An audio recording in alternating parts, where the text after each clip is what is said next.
Bienvenido nuevamente, querido amigo, a su espacio de reflexión, análisis y conversaciones. Qué rico show por elvenezolanotv.com.be. Hoy contamos con un invitado de alto quilate, o como dicen los señores en Bogotá, de alto turmequé, el doctor Rafael Rangel Aldao, médico y biotecnólogo, y además fue gerente de investigación y desarrollo y de cuantas cosas hay en la en la empresa Polar, jubilado en las empresas Polar, profesor de la Universidad de Carabobo. ¿Tú hiciste tu doctorado en dónde? En Albert Einstein College of Medicine, en Nueva York. Hizo su doctorado ¿en qué área de medicina? En biología molecular. Molecular biology, sí. Que se le escapó. Y Rafael tiene una terquedad de hace mucho tiempo que yo lo conozco, y es cómo hacer el encuentro entre la creación científica de fondos básica, estructural, eso que llaman ciencia pura en los viejos barrios de los años 60, y la aplicación y la incorporación a la producción del conocimiento, un entronque entre diálogos que dicho en el término de los pedagogos sería el diálogo de los saberes, y que en términos de la ciencia sería la generación de conocimiento múltiple, integrado, que no hay un tema que es muy mezclado y que él lo explica bien para que a mí no me quede mal. Bueno, muchas gracias por la invitación. De verdad que es un placer compartir con tu audiencia, con el público y contigo mismo. Es también un privilegio estar contigo acá. No solamente por el medio, sino porque realmente tú eres uno de los matemáticos más brillantes que tiene este país. Dios mío. No me has pagado para que diga eso, por cierto. Pero tal cheque. Y básicamente yo creo que tu invitación tiene que ver con una iniciativa que he tomado. Sí, muy buena. De visualizar, de vislumbrar cuál sería el futuro de la ciencia venezolana. Miren esta foto que yo le traje de regalito aquí a Rafael. Ponme ahí un señor. Ese señor que está ahí se llama Vannevar Bush. Ese es. Vannevar Bush. Y ese señor es un señor que le metió muy duro a la informática en los Estados Unidos. Y en el año 40 y pico, 46 fue. 46. Se paró y dijo, ¿para dónde va este barco? Y convocó una reflexión completa de cómo orientar la creación científica en los Estados Unidos, cómo hacer un diseño y una política de investigación y desarrollo en los Estados Unidos. Mal no le fue. No le fue. Realmente la foto creo que no es accidental. Vannevar Bush... no, yo te la pregunté. Sí, Vannevar Bush es realmente el padre, el arquitecto de la ciencia de Estados Unidos. La ciencia de Estados Unidos hasta la Segunda Guerra Mundial, Estados Unidos era un país realmente marginal, periférico. Sí. La ciencia importante se hacía principalmente en Inglaterra, en Francia y en Alemania. Y eso era el mundo, esos tres países, el mundo científico.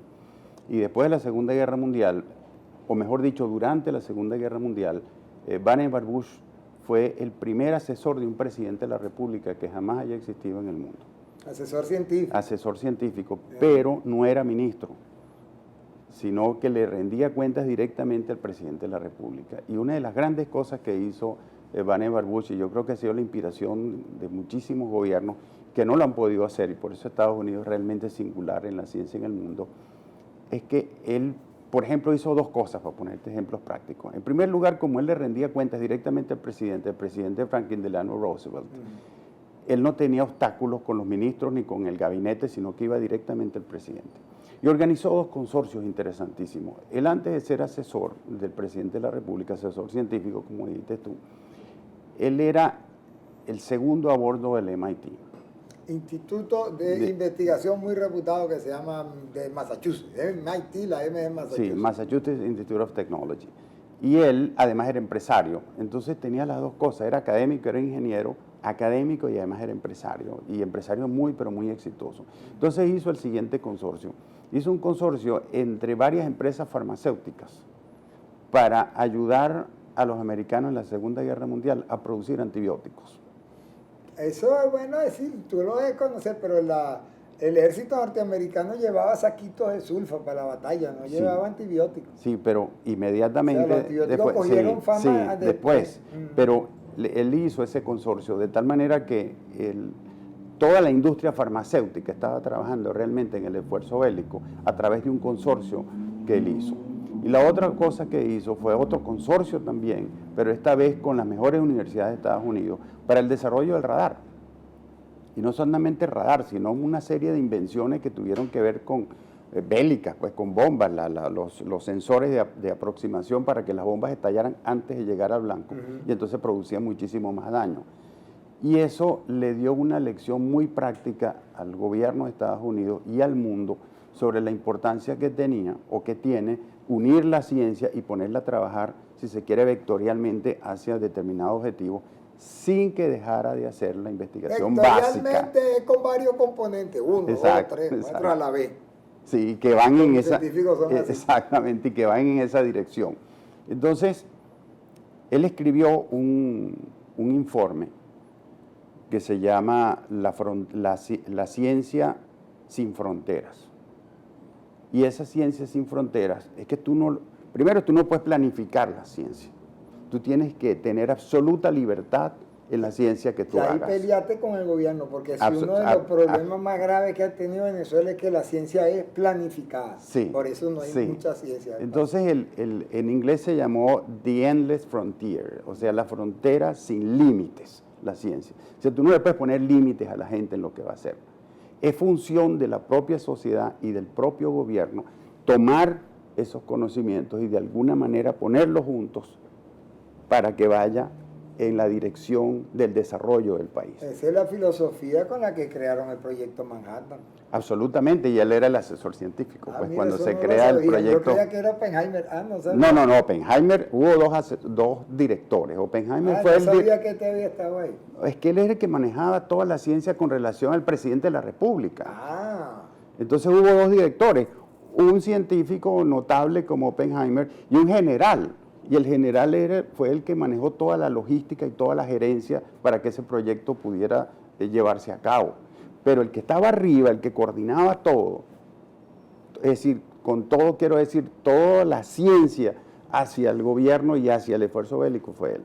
Cuando termina la guerra, déjame decirte esto, cuando termina la guerra, él hace un informe al gobierno sobre lo que se debería hacer ahora en tiempo de paz, tomando en cuenta todas esas experiencias que ocurrieron durante la guerra.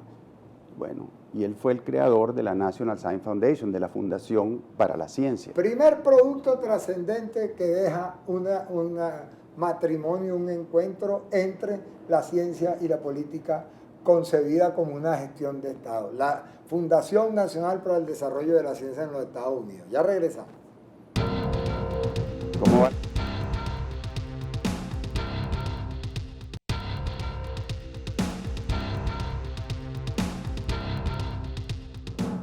Continuamos, queridos amigos, con su espacio Qué Rico Show por el venezolano.tv.be. En el espacio anterior, el doctor Rangel Aldao nos explicaba cómo un país que es medio maunchoso en lo científico, que no tenía estructurado su equipo de investigación para un desarrollo global, encontró en una propuesta de un presidente que tenía cabeza y un asesor que tenía más cabeza que el presidente, una forma de desarrollar la principal potencia científica del mundo.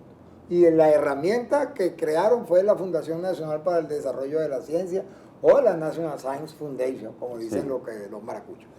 Ahora, ¿cómo se come eso cuando hay que ponerle pabellón? Bueno, yo tengo que agregar un detallito más. No, ponga todo lo que Y el quiera, detallito más después de la Guerra Mundial fue el Plan Marshall. Y en el caso del Plan Marshall ocurrió una cosa extremadamente interesante. Un señor apellido Weaver era el presidente de la Fundación Rockefeller, Warren Weaver. Y Weaver habló con su pana, señor Marshall, y le dijo, mira, yo tengo un plan, pero él lo llamaba señor Marshall. Mr. Marshall. Entre ellos, pues, ¿no? Y él le dijo, mira, yo tengo un plancito ahí con la Fundación Rockefeller para recuperar la ciencia europea, que quedó absolutamente devastada, y era la ciencia que existía. Lo que no le dijo Rockefeller es que ese plan eventualmente iba a fundar la ciencia americana, basada en el planteamiento que había hecho Bush. ¿Cómo lo hizo? Ese es lo bueno que sacamos nosotros. El tipo tenía un poder absoluto en la Fundación Rockefeller. Y entonces le dijo a Marshall, le dijo, bueno, yo pongo los reales, yo pongo las conexiones y tú nos das el apoyo político. ¿Qué es lo que quiero ilustrar aquí? cómo ese binomio entre sector privado y sector público, el sector público dando apoyo logístico y la gran política, y el sector privado poniendo dinero y poniendo conexiones. Bueno, lo que hizo la Fundación Rockefeller fue, número uno, financió el reequipamiento de los principales laboratorios europeos con una condición: que los equipos fueran comprados y fabricados en cada país. Por ejemplo, en Alemania tenían que comprar equipos alemanes, y eso significaba restablecer la industria alemana, igualmente con Inglaterra, con Francia, y así sucesivamente. La otra cosa que hizo la Fundación Rockefeller es que se trajo a esos grandes científicos que estaban, por decirlo así, como decimos nosotros, pelando. Y realengo. Se los trajo en viajes, a través de una serie de viajes y simposios en Estados Unidos, con una condición también, que tenían que traerse por lo menos 3 estudiantes de ellos. Y entonces, claro, imagínate a finales de los años 40 y principios de los 50, una serie de simposios en las principales universidades de Estados Unidos trayendo los mejores cerebros. Uno podría imaginarse que con este enorme activo que tenemos en el exterior, donde tenemos científicos, colegas nuestros, pero que están en Harvard, MIT, Stanford, Princeton, y yo puedo citar a muchos de ellos, que pudiéramos hacer simposios en Venezuela y que pudiéramos, como hizo la Fundación Rockefeller, de alguna manera financiar eso. Y ellos no se tienen que regresar, sino que esos activos que tenemos fuera son activos. Es algo muy valioso que no queremos que regresen, en el sentido de que más bien ayuden a los que están acá, y tú bien lo sabes. Tenemos científicos en todas partes, y en los mejores sitios del mundo. Imagínate las redes que se podrían formar para entonces rescatar la ciencia venezolana y establecer un nuevo tipo de ciencia, de la cual te voy a hablar después. Vamos a informarle al señor presidente Maduro que una delación aquí, tú sabes, de los panas comunistas, y es que eso lo está haciendo Rafael Correa con científicos venezolanos que están por ahí por todos lados, y se los está llevando, y le pide 3 estudiantes. Me llama la atención porque ese es exactamente el plan, ese Prometeo que está desarrollando el gobierno ecuatoriano con científicos venezolanos o formados en Venezuela, porque Eduardo Ludeña es ecuatoriano. Sí. Y está allá. Pero hay muchos científicos venezolanos participando en un desarrollo así. Mutati mutandi, la CAF, la Asociación Colombiana del Café, pasó por la misma reflexión y dijo: dejen los colombianos donde están y tráiganme lo que saben, y empezamos a tener una comunicación en 2 vías que le ha permitido ese importante desarrollo, incipiente todavía para mi gusto, pero importante, de consolidación de la industria media colombiana. O sea que ahí hay una ruta. Sí, ahí hay una ruta. Yo no haría lo de Prometeo, por un lado. ¿Okay? Lo de Prometeo tiene un problema muy serio. Y es que Prometeo es traer PhDs o PhDs a Ecuador y ponerlos a dar clases. Básicamente eso es lo que está ocurriendo. No, pero están formando gente. Están formando gente, la universidad esa que tiene un nombre impronunciable, un nombre indígena, es una universidad de investigación.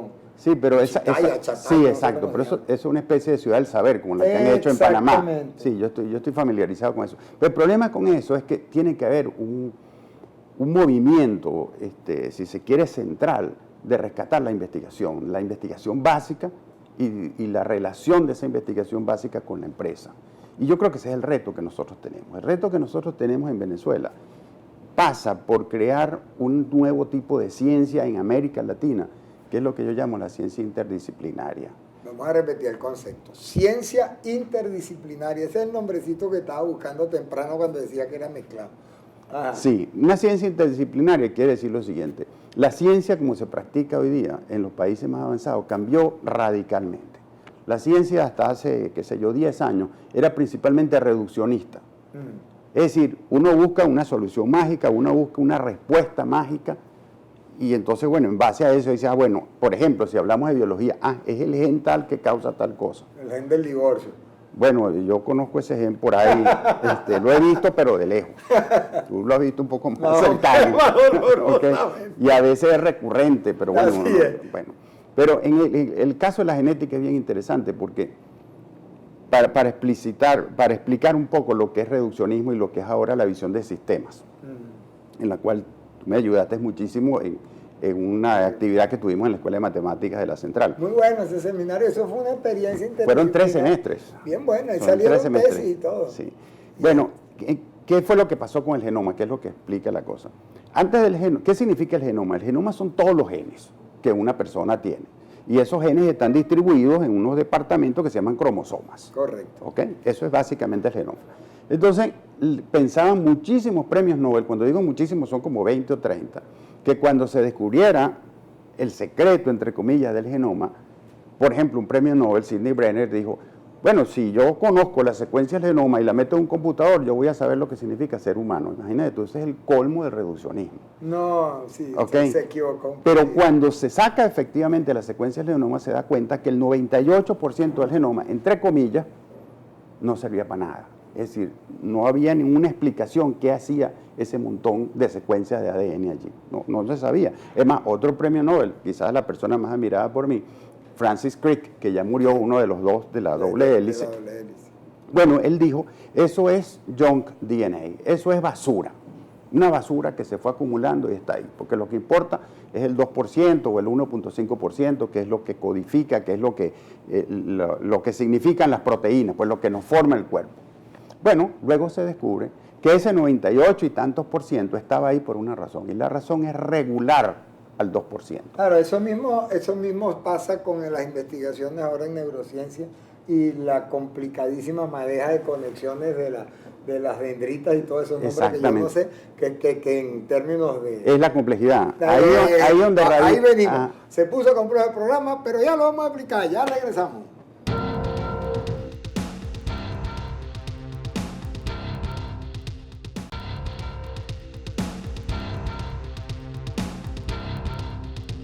Bueno, queridos amigos, todo apunta a que este es el tercer segmento del primer programa, porque aquí hay material para regalar.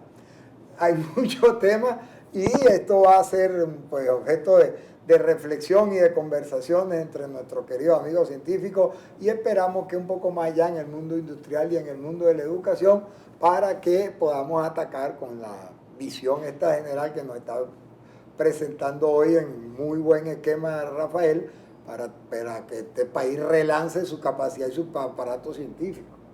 Claro, ¿y por qué hablaba de la complejidad antes en el segmento anterior? Porque eso es lo que estamos viviendo hoy día en el mundo. La complejidad, es decir, complejidad significa diferenciación de funciones, significa colaboración, significa coordinación. Entonces la ciencia moderna ahora básicamente no se hace en un laboratorio, se hace en lo que ustedes matemáticos llaman un espacio topológico. Ah, wow. No le haga caso a eso, señora, que conoce al mercado. ¿Ok? ¿Qué significa eso? Significa que hay un espacio ahora que es virtual. Es decir, ahora los científicos trabajan en colaboración y no importa dónde está tu colaborador ni a qué hora. Es decir, las barreras espaciotemporales, es decir, el espacio y el tiempo ahora no importa. Lo que importa es estar conectado. Y entonces nosotros tenemos, en primer lugar, que reconectar la ciencia venezolana. Porque la ciencia venezolana se ha aislado con esa cosa del desarrollo endógeno mismo, Dios mío.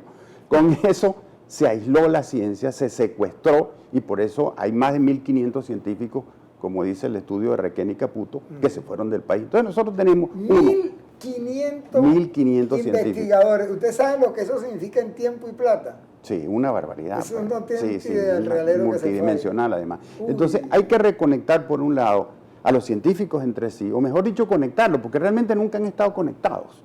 Por ejemplo, si hablamos un poco de política, vemos instituciones como el IBIC, la Universidad Central, la Universidad de Carabobo, donde yo estuve 9 años, existen departamentos y ningún departamento se comunica con el otro, las investigaciones no son ni inter ni multidisciplinarias, y resulta que vivimos un mundo de tanta complejidad, como nos dice el genoma, que nosotros tenemos que adaptarnos a esa complejidad. Claro. Y el plan que yo he estado no desarrollando, sino invitando a desarrollar, consiste en lo siguiente: uno, crear un nuevo tipo de ciencia en Venezuela, que sería la ciencia interdisciplinaria. Y con esto quiero decir lo siguiente: imagínate por un momento que uno... ¿Dónde eso no es ingeniería?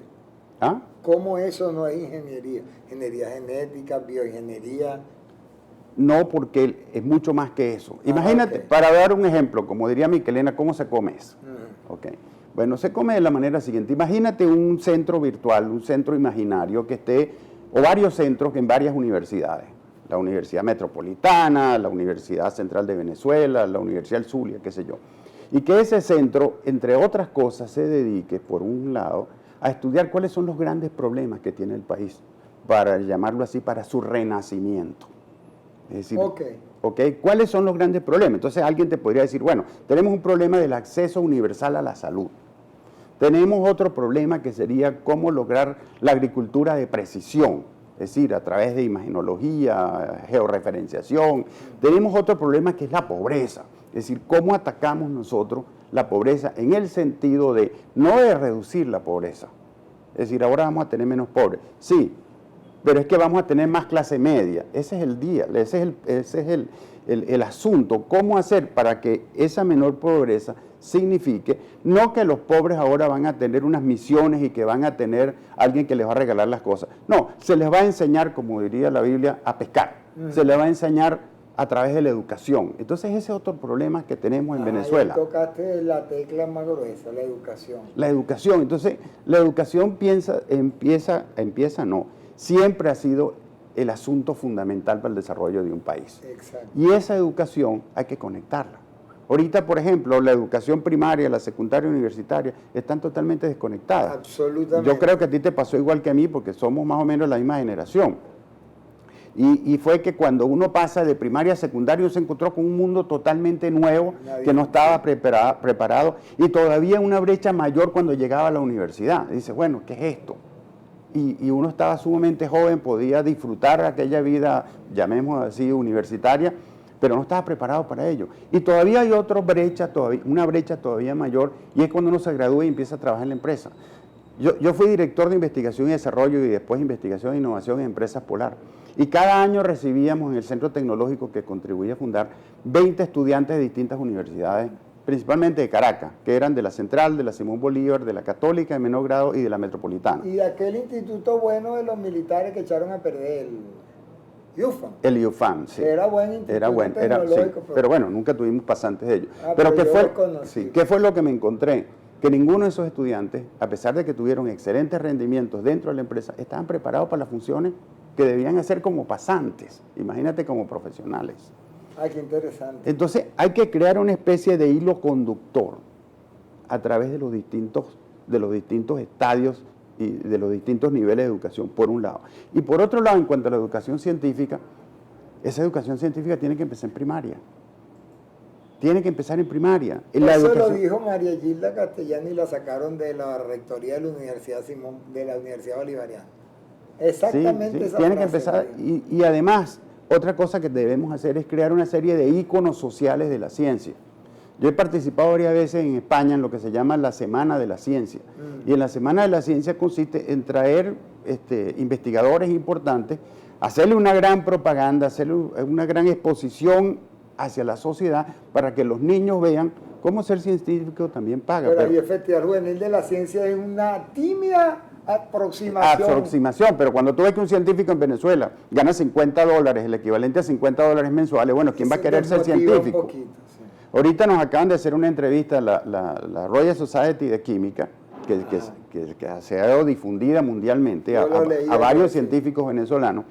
Y una de las grandes dudas que tuvo Rebecca Traeger, que fue la que nos entrevistó, es que su editor no podía creer que un profesor de una universidad venezolana ganara el equivalente a $50-60. Así es.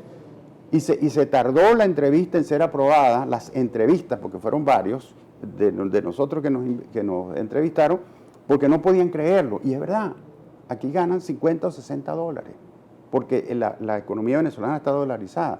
Y otra cosa fundamental que tiene que ocurrir en esta visión interdisciplinaria que estamos hablando, ¿y por qué yo decía interdisciplinaria? Porque si tú logras identificar problemas muy medulares, entonces tú dices, bueno, ¿qué necesito yo para enfocar estos problemas, para enfocar las soluciones? Te queda un minuto para hacer la propuesta. Entonces, ¿qué necesito yo? Bueno, necesito por un lado la contribución de sociólogos, necesito por otro lado la contribución de biólogos, de matemáticos, de médicos, etcétera. Por eso es que es interdisciplinario. Y yo creo que hemos dado, y con esto termino, un paso importantísimo, un paso futuro. Te queda otro programa. Ok. Hemos dado un paso fundamental del cual podríamos hablar en otro programa, que es la nueva LOCTI. Una serie de... Ley Orgánica de Ciencia, Tecnología e Innovación. Una serie de personas, de personalidades, de profesionales ha trabajado en eso. Se ha consultado muchísimo y ahora se va a consultar en la segunda discusión que va a tener la Asamblea Nacional, y esa LOCTI va a crear, tal cual como está planificada, un gran fondo Y ese fondo, que va a ser administrado a través de un fideicomiso comercial, y que va a ser absolutamente transparente porque va a salir en la página web todo lo que allí se haga para poder financiar las necesidades de la industria con la ciencia nacional. Bueno, tienen un programa halagüeño, nos queda futuro. Trabajo en bruto también. Vamos a ver qué hacemos con esa LOTI, porque el TSJ ha hecho para atrás todas las resoluciones de la Asamblea Nacional, porque la vida continúa en este país. Muchísimas gracias, Rafael. Encantado de estar aquí. La puerta, podemos continuar este programa con más temas a lo largo de todo este mes de septiembre y octubre y cuando quiera. Chao, amigos. Hasta la próxima.